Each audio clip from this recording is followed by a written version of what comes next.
Mike, tell us about your British Rail years. What did you supply? What did Rail teach you uniquely about batteries? Okay, now we're going back a bit. At the moment, the British rail industry is privatised. That means there are different operators. And so procurement is through different operators. At one time, it was unified in a single office in Derby, in the Midlands of the UK. The standards were for two basic types of batteries.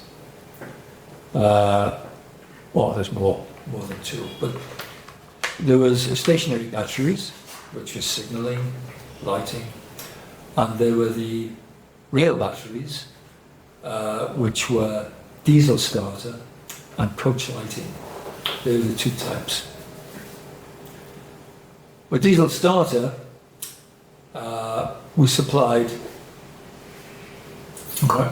I supplied flat plate design, flooded flat plate design. These were 2-volt cells, initially in wooden boxes, but we eventually persuaded British Rail to put them into plastic containers.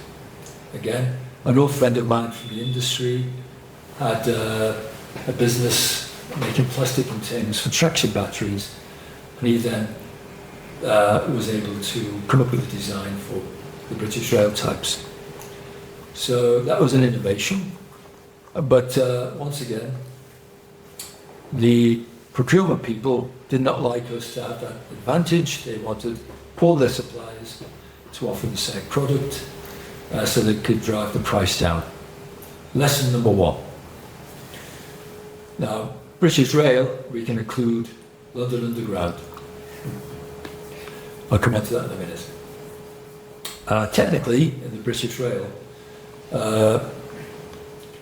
we had quite a few problems, particularly where we had batteries which did both coach lighting and diesel starter. The method of British Rail to solve problems was to be totally uncooperative with the supplier and just tell them there was a problem and they had to sort it out. However, we were fortunate at the time in the 1980s and 90s to have a head of the technical arm of British Rail, development and technical arm, which understood the problems of manufacturers and worked with us very closely. In order to make sure that we had the right relationship with these people, technical people, we made regular visits. That was very important, establishing the relationship and setting up a communication route so that they could inform us of any problems before it went through the system and the procurement people got onto us, telling us that they'd never deal with us again unless we solved this problem.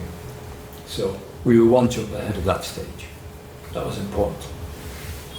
Again, it was a bureaucracy issue which we managed to circumvent by getting the relationships right with their technical staff. Now,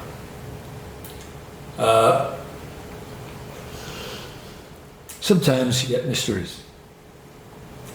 And we had, in this one company, a big mystery which seemed insoluble.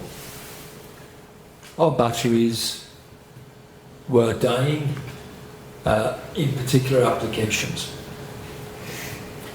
Now, at this time, I lived in a place called Wales, which is one of the countries of the United Kingdom. The capital city of this place is called Cardiff, and they had a very big depot and a clustered locomotive where they were getting this problem. And this is where we had the diesel starter and the coach light under the same battery. So, looking at that, I arranged a visit to a depot where they said they were. and the batteries were dying.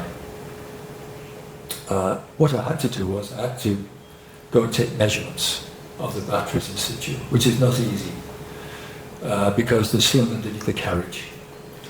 And there are laws and regulations where you can't step onto a track.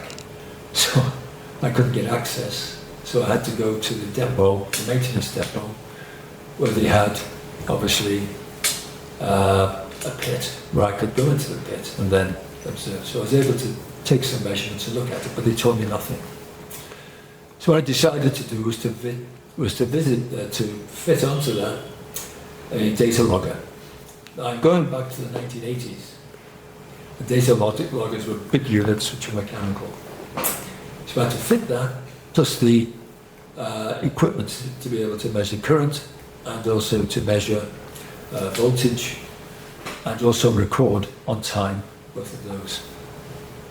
Cutting a long story short, because it took some time to do that, then to get the approvals and get it through and then get the results. Now, because I had to power that with a separate battery, we only had 2 weeks of data.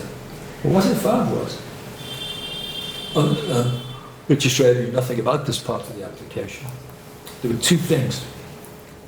First one was, at the very beginning of a shift, let's say 5 o'clock in the morning or 4 o'clock in the morning before the trains were due to go out, there was activity which was unexplained.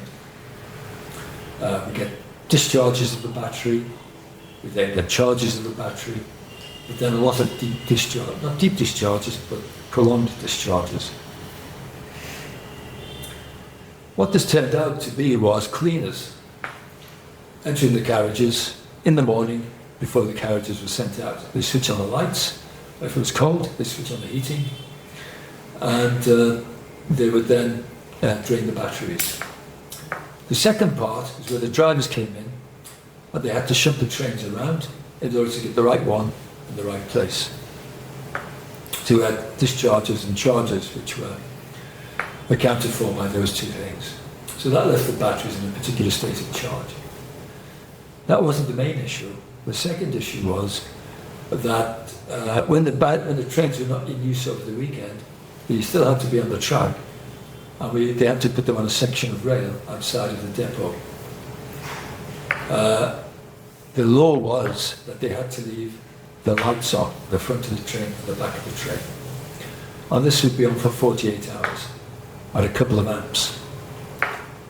Now, those who know about lead-acid batteries, a shallow discharge for a long period of time will drain the battery and damage the battery far more than a short, sharp, high discharge burst.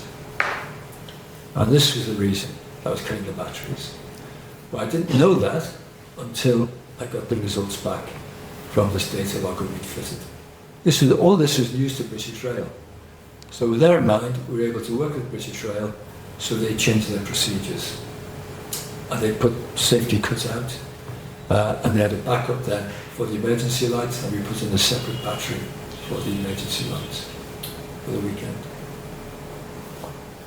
So that was basic experience there. And what I learned from that was cooperation with the client, cooperation with the customer, cooperation with this niche market is something that's very important. Commercially, I learned something else. Any solutions you offer to these large organisations will not be unique to you. They'll be offered to the competitors so that they've got a level playing field in which to drive prices down. So you have to be aware of this as well. So putting this together with Microtex's strategy, giving customer service as well as or making a bespoke solutions for customers, is also not just look at the battery design or components, but also to look at the other sort of service which the customer wouldn't get if they went to anybody else. So the thing is, when you're competing against other very good organisations and companies, you have to have something different. Keep telling the salesmen in Microtex, the salespeople in Microtex, you don't sell batteries. who sell Microtex. And that's how Microtex is starting to really take off in a way it hasn't done before. Thank you, Mike.